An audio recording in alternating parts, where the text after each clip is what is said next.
Bonsoir à tous, bienvenue dans votre émission La Réunion, on l'est là. La femme a-t-elle gardé la flamme? C'est dans Cosmo Réunionnais.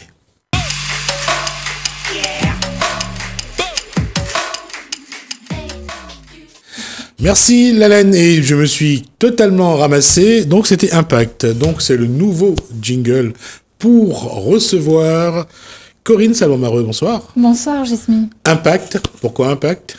Impact parce que il est important de pouvoir échanger pas seulement sur des situations d'actualité à un instant T, mais bien de pouvoir faire un flashback en arrière pour comprendre qu'est-ce qui nous a amené à la situation de l'instant T, et donc de pouvoir échanger sur quel est l'impact de ce sujet d'actualité-là aujourd'hui et comment il en est venu, qu'est-ce qui a généré ça. Et du coup, l'idée, c'est après de savoir comment on fait pour améliorer les choses, soit en les améliorant, soit en les modifiant totalement, ou carrément pour certains sujets, c'est comment on fait pour les stopper.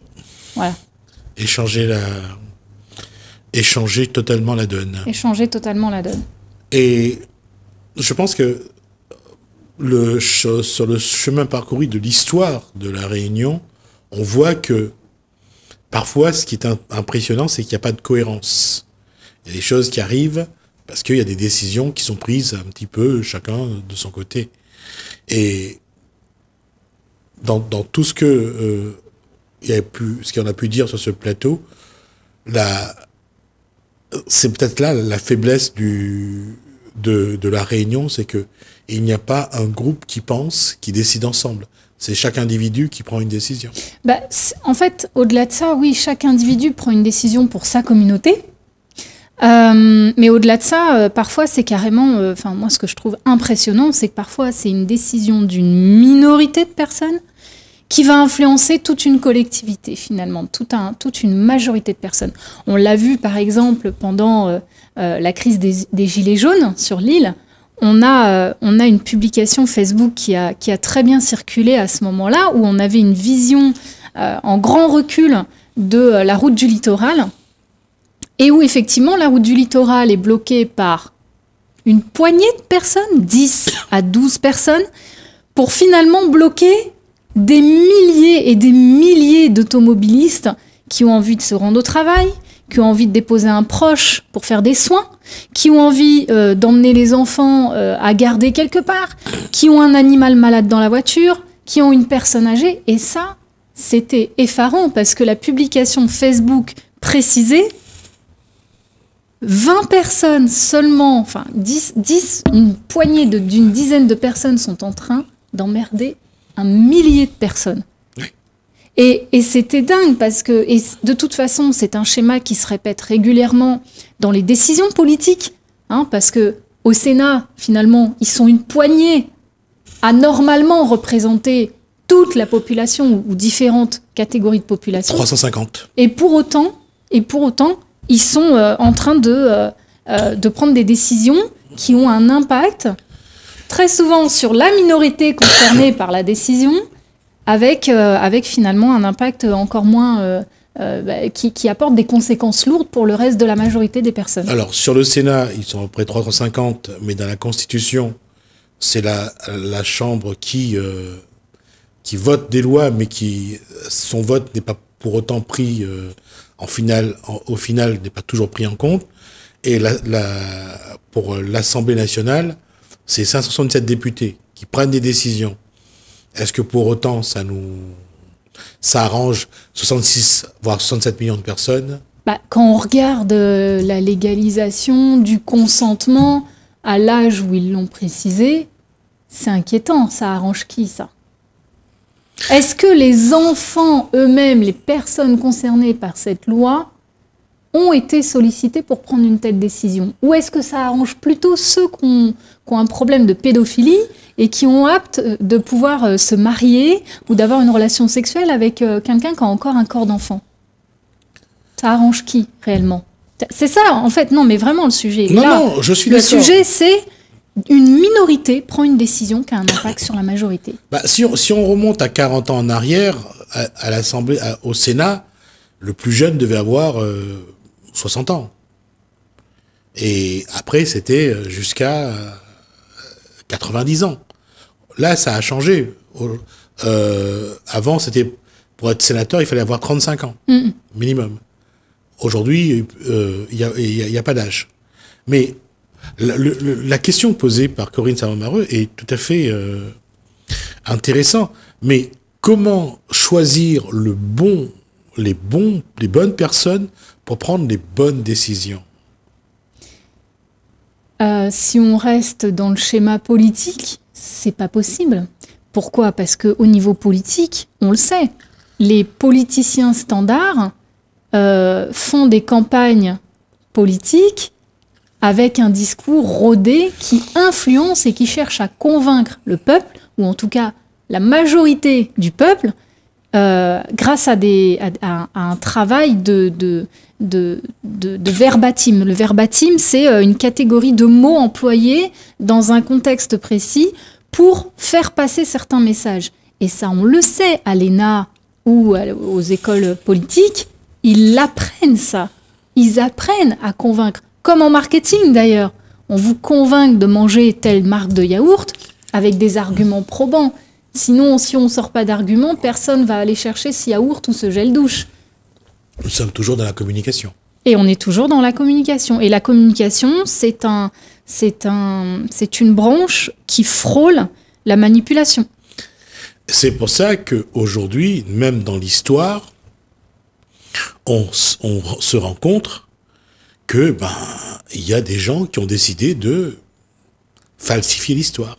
Bien sûr, les gens falsifient l'histoire. Et puis des fois, ils s'arrangent très bien aussi pour falsifier l'avenir, finalement. Oui. Finalement.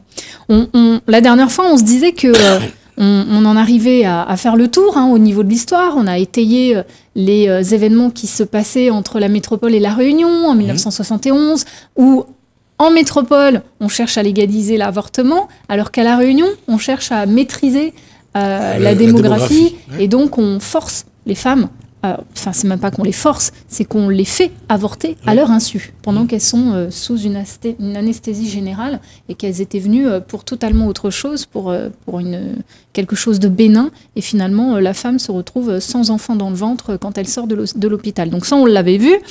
Dans les années 1971, on a vraiment étayé les événements parallèles entre ce qui se passe en métropole et à La Réunion, malgré que, encore une fois, La Réunion est un département français. Donc c'est, et on l'avait vu, c'est une minorité de personnes. C'est à cause de l'impact des décisions d'une minorité de personnes qu'il y a eu autant de mal qui ont été faits sur La Réunion auprès des femmes qui ont subi des avortements à leur insu, des stérilisations forcées, avec des injections de produits qui étaient pour les animaux normalement. Mais ce genre de pratique, malheureusement, ça a existé de tout temps. Et ce qui, aujourd'hui, on le voit encore, avec, je vais parler des Antilles, parce qu'il y a eu ce problème avec les bananes et le produit qui a été utilisé. Et on voit les descendants aujourd'hui réclamer justice. On voit bien que quand ils veulent faire passer une décision, qu'importe les conséquences. Ils le savent. Ils savent les décisions, les conséquences de leurs décisions. Ils le savent. Et d'ailleurs, ils choisissent précisément où est-ce qu'ils font leur zone test. Et ils l'ont fait aux Antilles. Et c'est comme quand, dans les années 50, ils ont voulu faire avorter les femmes noires. Les décisions sont prises et ils foncent. Et il y a une minorité, effectivement, qui ont décidé de... Ouais, et derrière, il y a ceux qui appliquent. Et c'est inquiétant. C'est inquiétant que du coup, il n'y ait pas la majorité qui se réveille, toute la collectivité, pour... Alors, tu me diras, bah oui, mais justement, la crise des Gilets jaunes, c'était justement la majorité qui se réveille et qui vient manifester. Mais est-ce que ça a réellement changé les choses en profondeur? Est-ce que ça change les choses? Non, parce qu'à chaque fois, on vous donne l'impression qu'on va changer les choses, et après, ils gagnent du temps, après, ils expliquent pourquoi ils ne l'ont pas fait. La violence envers les femmes, c'est le même principe. Pourquoi est-ce qu'aujourd'hui, les sanctions des violences envers les femmes sont aussi flexibles? légère pour certaines et flexible pour d'autres. Comment ça se fait que un homme qui est déjà condamné pour violence conjugale puisse ressortir libre 5 ans plus tard ou 4 ans plus tard? Et finalement, on le revoit dans les journaux. On va de nouveau avoir affaire à cet homme qui est retourné voir l'ex-conjointe, qui a du coup la rouée de coups et elle, ce coup-ci, elle s'en est pas sortie. Ou alors, qui va de toute façon être violent avec les femmes qu'il rencontrera après. Et ce qui me fait sourire parfois, c'est qu'on dit toujours que il y a des vérités qu'on ne peut pas cacher. Rappelez-vous cette histoire où ce gendarme avait reçu une personne pour violence conjugale et ce gendarme, cet agent de force de l'ordre n'a pas donné vraiment d'importance à ce qu'avait dit la femme. Bien sûr. Plus tard, elle a été retrouvée morte. Et là, c'est un autre fait divers qui a lieu il y a quelques jours. C'est cette femme qui a été retrouvée dans sa salle de bain. Et son compagnon, c'est un agent de force de l'ordre, de nouveau, et qui a déjà été condamné pour violence conjugale. On pourra dire ce qu'on veut, mais il y a des réseaux, il y a des amitiés, il y a une solidarité malsaine qui joue. Clairement, il y a une solidarité malsaine, une solidarité qui va être basée sur de l'émotion et non plus sur du rationnel. Et c'est là où ça devient inquiétant. Parce qu'on le sait, quand on a un membre de sa famille, on aime son cousin, son oncle, son père ou son frère. Et finalement, quand cette personne va être dénoncée pour pédophilie ou abus sexuel sur une femme ou violence conjugale, est-ce qu'on va le croire? Et en dehors de le croire, est-ce qu'on va agir? Non. Les gens ne réagissent pas. La majorité des gens, certains vont réagir, vont vraiment bannir la personne de l'environnement familial, etc. Mais il y a d'autres personnes qui vont conserver un lien parce que le lien est émotionnel, parce qu'ils se sont créés des souvenirs, parce que ils ont aussi peut-être un intérêt à conserver des liens avec cette personne-là. Au détriment du coup de qui? De la conjointe, des enfants, des futures conjointes qui pourraient être amenées à rencontrer ou des enfants qui pourraient être amenés à croiser son chemin. C'est irrationnel et tout le monde n'est pas capable en fait de faire la part des choses entre ok, je l'aime beaucoup, mais ce qu'il a fait c'est mal ou ce qu'il fait c'est mal. Il faut bien à un moment donné, comme avec des enfants, passer à une forme de sanction émotionnelle. Si tu continues tes bêtises, je ne te fréquente plus, je m'éloigne de toi. Parce qu'il y a ça aussi, c'est que la plupart du temps, ils arrivent à conserver une posture de charmeur ou de bon copain ou du bon ami, etc. auprès de son relationnel. Et du coup, les choses ne se modifient pas.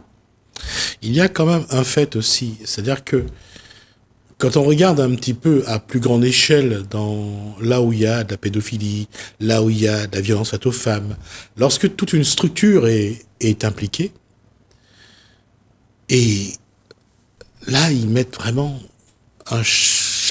une chape de plomb là-dessus. Et Bourdin de RMC, qui est banni de BFM, d'accord? Il a été viré de BFM parce que il est accusé, les faits ne sont pas vérifiés encore, mais il est accusé d'avoir eu des agressions sexuelles sur des femmes, et donc ils l'ont tout de suite évincé parce que BFM TV ne prend pas de risque. Sauf que ce qu'on voit, c'est que là, on est au 21e siècle, et ce qui a soulevé ça, c'est quoi? C'est le hashtag MeToo, qui a fait énormément de bruit. Et ce qui est incroyable avec le hashtag MeToo, c'est qu'il a réussi à faire du bruit au niveau mondial, pas seulement au niveau européen. C'est parti des États-Unis, ça a atterri en France, tout le monde s'est englué dans cette porte ouverte à dénoncer les violences qui avaient été faites 10 ans, 5 ans, 20 ans auparavant. Et de fait, maintenant, les sociétés, comme elles ont mesuré l'impact des réseaux sociaux sur leur image d'entreprise, là, elles ne prennent plus de risques. Et même si les faits ne sont pas encore prouvés, on préfère juste mettre à l'écart Bourdin de BFM TV au cas où, en attendant, pour ne pas salir son image. Ça a été le cas, c'était pas le cas pour DSK. Non. Quand DSK a été dénoncé, qu'il a été accusé, il a pu continuer à œuvrer dans l'univers politique pendant des années avant que les faits soient prouvés. Si on prend ce jeune nageur français champion olympique qui se retrouve dans cette situation où il est accusé par une jeune fille d'avoir été violée, ben on voit aussi que d'un coup ou comme cet acteur français qui était qui a joué dans Qu'est-ce qu'on a fait au bon Dieu et qui se retrouve maintenant sur la touche et il est devenu infréquentable. C'est là où on voit que ce sont les hommes et les femmes qui choisissent à ce moment-là, fréquentable ou pas fréquentable. Exactement. Et c'est vrai, c'est ce que tu dis. Un homme qui est dénoncé de faire des violences sur les femmes, qui est accusé d'agression sexuelle ou quoi que ce soit, ou même de pédophilie, les femmes qui l'entourent seront dans une démarche émotionnelle et vont le défendre. Tout à fait. C'est quand même exceptionnel. C'est un schéma naturel. Tout à fait. C'est clair, ça je le reconnais, c'est un schéma naturel dont il est très difficile de se détacher. C'est le même principe qu'un parent où on vient lui annoncer que son enfant est un grand détraqué, qu'il a fait des violences, qu'il a tué quelqu'un, ou etc. Le parent va mettre du temps, il aura même du mal à croire que son enfant puisse être capable d'autant de choses. C'est rare un parent qui va reconnaître que « Oh, ça ne m'étonne pas !» C'est rare, mais il y en a qui dénoncent leurs enfants. Ah oui, il y en a qui dénoncent leurs enfants, bien sûr. Et c'est vrai. Mais encore une fois, sur ce cas-là, on voit... Et puis, là, on parle de cas précis. Mais si on regarde de manière globale, sociétale, comment notre société, soi-disant civilisée, évoluée, combien de temps elle a pris pour prendre certaines décisions? Et toujours, parce que c'est pour la femme, ou en faveur de la femme, ces décisions-là ont tardé, ont été... On parlait encore de l'avortement en 75 avec Simone Veil. Et là, c'est la gauche qui va faire passer ce projet de loi de droite. On voit bien que c'est pas une question d'homme ou de femme. C'est une question d'individus en groupe. Absolument. J'allais dire dans un niveau social, dans un contexte politique, un contexte commercial, un contexte de riches ou de pauvres. C'est ça qui va faire la différence. Exactement. Et à la fin du XXe siècle, on avait cette lutte-là pour dénoncer les violences faites envers les femmes. Mais en fin de XXe siècle, le sujet n'était pas pris au sérieux du tout. Il n'était pas du tout pris au sérieux. On peinait à en parler et à faire comprendre les faits que les femmes dénonçaient. D'ailleurs, les féminicides étaient vus comme de simples faits divers. On s'en sert dans les journaux ou dans les... On a le journal télévisé et puis en bas, une femme a été retrouvée morte dans sa salle de bain, dans une valise, machin. Madame machin a disparu, le mari est inquiété. Enfin... C'était des sujets qui n'étaient pas pris au sérieux. Et ça, c'est inquiétant. D'ailleurs, au-delà de ça, c'est que la violence masculine était perçue comme un fait naturel. Oui. C'est évident, On avait plus de pitié pour le bourreau, le violent, exactement, qu'on en avait pour la victime. Exactement. En 2003, on a... la jeune Sohane qui avait été brûlée vive dans une commune française. Et c'est suite à cet événement qu'une collectivité s'est créée pour créer le collectif Ni pute ni soumise. Ouais. Donc là, on a un exemple quand même de majorité de personnes qui vont prendre le devant et qui vont prendre les choses en main. En 2017, là, comme je le disais tout à l'heure, le hashtag MeToo permet de prendre un nouveau virage, plus ancré, plus impactant sur la dénonciation des violences envers les femmes. Hashtag MeToo, ça a touché des actrices très connues dans le paysage du cinéma, ça a touché des productrices, ça a touché des personnes qui étaient dans le milieu sportif. On avait aussi eu une actualité où une jeune patineuse était soumise à des agressions répétées de la part de son entraîneur pendant des années. Et pourtant, cette patineuse est arrivée jusqu'au devant de la scène au niveau public. C'était une Américaine. Et d'ailleurs, si on regarde l'actualité actuellement, la jeune Chinoise qui avait dénoncé le viol dont elle a été victime par un haut responsable chinois, l'affaire continue à poser des problèmes. La fille, elle a disparu du circuit. Oui. Alors que le responsable chinois, lui, il n'est pas inquiété. Il n'est pas inquiété. Mais oui, on essaye de mettre le problème sous un coin de tapis. Et tu vois, c'est ce qu'on disait, c'est-à-dire que les hommes sont... Dès que les femmes commencent à gagner un nouveau droit, on prend pitié des hommes. Les antiféministes plaignent les hommes. « Oh, mes pauvres, vous êtes encore... vous êtes encore dans le collimateur. Si elles ont le droit de faire ceci, imaginez où est-ce qu'on va aller, etc. etc. » Et c'est un paradoxe que je vais dire là, j'y pense maintenant. Quand on regarde la bataille qu'il y a à l'extrême droite, d'un côté Marine Le Pen, de l'autre Éric Zemmour. Une femme et un homme un peu misogyne. Elle est tranchée, oui. D'accord ? Et c'est là où on voit la différence. Regardez le nombre d'hommes qui rejoint Éric Zemmour. C'est incroyable, hein ? C'est vrai. Mais c'est ce qu'on dit, c'est que dès que les femmes commencent à s'émanciper, les hommes sont vus comme des victimes. On va leur prendre quelque chose. Et c'est ce que tu disais d'ailleurs à la dernière émission. C'est qu'il y a une forme de crainte. Dès que la femme commence à prendre trop de pouvoir ou trop d'influence, il y a une forme de crainte qui va s'installer.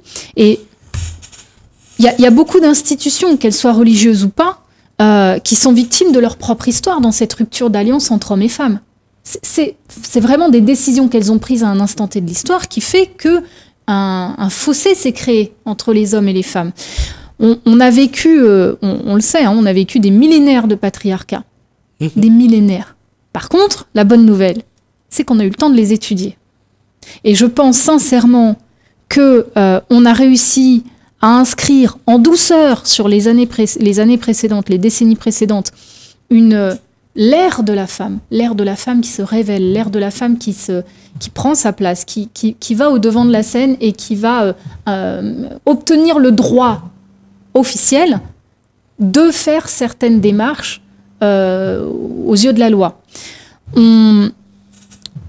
J'espère sincèrement que là, au vu de la campagne politique pour les présidentielles qui est menée, que les femmes ne vont pas éteindre tout ce travail qui a été fait depuis 1950, 60, 70, parce que les choses ont été acquises en 1970, 1975, les droits d'ouvrir, le droit de vote, le droit d'avorter et le droit d'ouvrir un compte bancaire à son nom, ou même le droit d'avoir une pièce d'identité.